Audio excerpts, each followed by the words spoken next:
నమస్తే welcome to mega 9 TV నేను సిరాజ్ దేశంలో బీజేపీ సర్కారుకు తిరుగులేదని బీహార్ అసెంబ్లీ ఎన్నికల్లో మరోసారి నిరూపితమైంది. ఇండియా కూటమి తమకు పోటీనే కాదని నిరూపించారు. తిరుగులేని మెజార్టీతో విజయాన్ని సాధించారు. అన్ని రికార్డులను బద్దలు కొట్టేలా బీహార్ ప్రజలు ఎన్డీఏను గెలిపించారు. ఈ విక్టరీ చరిత్రలో నిలిచిపోతుందనడంలో ఎలాంటి సందేహం లేదు. విక్టరీ వచ్చింది, ఇక మిగిలింది సీఎం.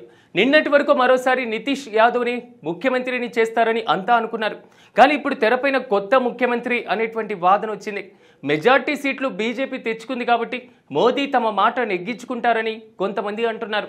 మరి నితీష్ కుమార్ కాకుండా ముఖ్యమంత్రి ఎవరయ్యేటువంటి అవకాశం ఉంది? మోదీ అమిత్ షాల మనసులో ఉన్నదెవరు?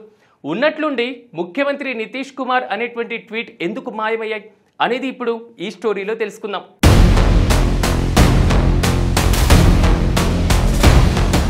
బీజేపీ జేడీయూ సక్సెస్ఫుల్ కాంబోతో బీహార్లో మొత్తం సీట్లు దోచేశారు.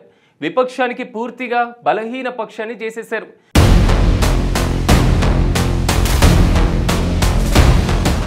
ఎన్నడూ లేని విధంగా బీహార్ చరిత్రలో కనీ విని ఎరుగని విధంగా ఎన్డీఏ దుమ్ము రేపింది. అంతేకాదు ముఖ్యమంత్రి నితీష్ కుమార్కి ఇది రికార్డు స్థాయిలో ఆయన 9వ ముఖ్యమంత్రిగా ప్రమాణం చేస్తారు. 4 సార్లు ఏకంగా 2 దశాబ్దాల పాటు ముఖ్యమంత్రిగా కొనసాగారు.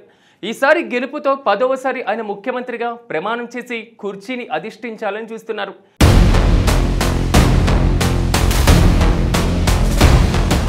బీహార్లో జేడీయూ సాధించినటువంటి విజయం తక్కువేమీ కాదు. ఏకంగా 101 సీట్లకు గాను 84 సీట్లు దాకా గెలిచింది. దాంతో నితీష్ కుమార్ కాబోయే ముఖ్యమంత్రి అని అంతా అనుకుంటున్నారు. ఈ నేపథ్యంలో శుక్రవారం ఒకవైపు రిజల్ట్ వస్తున్న సమయంలోనే జేడీయూ కార్యకర్తలు సోషల్ మీడియాలో నితీష్ సీఎం అంటూ మళ్ళీ ఆయనే ట్వీట్ చేస్తూ వస్తూనే ఉన్నారు. అయితే మధ్యలో ఏమైందేమో సడన్గా డిలీట్ అయిపోయాయి. దాంతో ఏం జరుగుతుందో అన్నది అంతా చర్చ మొదలైంది. నితీష్ కుమార్ ముఖ్యమంత్రి కారా, ఆయన ప్లేస్లో ఎవరు అన్నది సరికొత్త చర్చకు దారితీస్తుంది.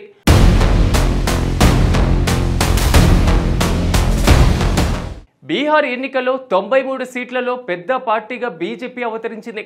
అంతేకాదు మరో మిత్రపక్షమైన ఎల్జేపీ కూడా 23 సీట్ల దాకా గెలుచుకుంది. ఇతర మిత్రులతో కలిపితే మెజార్టీ మార్కును సాధించవచ్చు. ఇక జేడీయూని ఈసారి పక్కన పెట్టేసి బీజేపీ తమ అభ్యర్థిని ముఖ్యమంత్రిగా చేయాలని కాషాయం పార్టీ ఆలోచిస్తుంది. ఎన్నికల ముందు కూడా ఇదే వినిపించింది.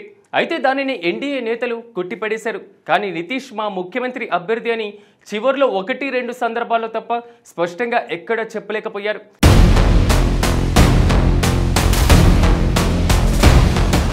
ఇక మహారాష్ట్రలో చూసుకుంటే అక్కడ షిండే శివసేన, అజిత్ పవార్ ఎన్సీపీతో పోటీ చేసి అధికారంలోకి వచ్చిన బీజేపీ ముఖ్యమంత్రి పదవిని మాత్రం తాను చేపట్టింది. దేవేంద్ర ఫడ్నవీస్ ముఖ్యమంత్రిగా చేసి మిత్రులు ఇద్దరికీ ఉప ముఖ్యమంత్రి పదవిని కట్టబెట్టారు. ఇప్పుడు కూడా అదే ఫార్ములాను బీహార్లో కూడా అమలు చేయాలని చూస్తుంది బీజేపీ. నితీష్ కుమార్ని పక్కన పెట్టి సామ్రాజ్ చౌదరికి కొత్త ముఖ్యమంత్రిగా చేయాలని బీజేపీ యోచిస్తుంది అని వార్తలు కూడా వస్తున్నాయి. ఇక ఎవరి సామ్రాట్ చౌదరి అంటే అంగబలం అర్ధబలం ఉన్నవారు. బీజేపీకి గట్టి నాయకుడు, ప్రస్తుతం ఉప ముఖ్యమంత్రిగా కూడా ఉన్నారు. ఆయన 2025లో ముఖ్యమంత్రి అవుతారని అంతటా ప్రచారం కూడా మొదలవుతుంది. ఇప్పుడు జరగబోతుంది అని కూడా అంటున్నారు.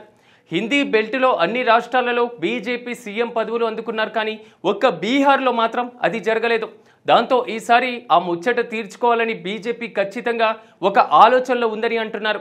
మరి నితీష్ కుమార్ ఇవన్నీ చూస్తూ ఊరుకుంటారా, లేక ఆయనకు కేంద్రంలో ఇంతకు మించి కీలక పదవి ఇచ్చి సర్దుబాటు చేస్తారా అన్నది చూడాల్సిందే.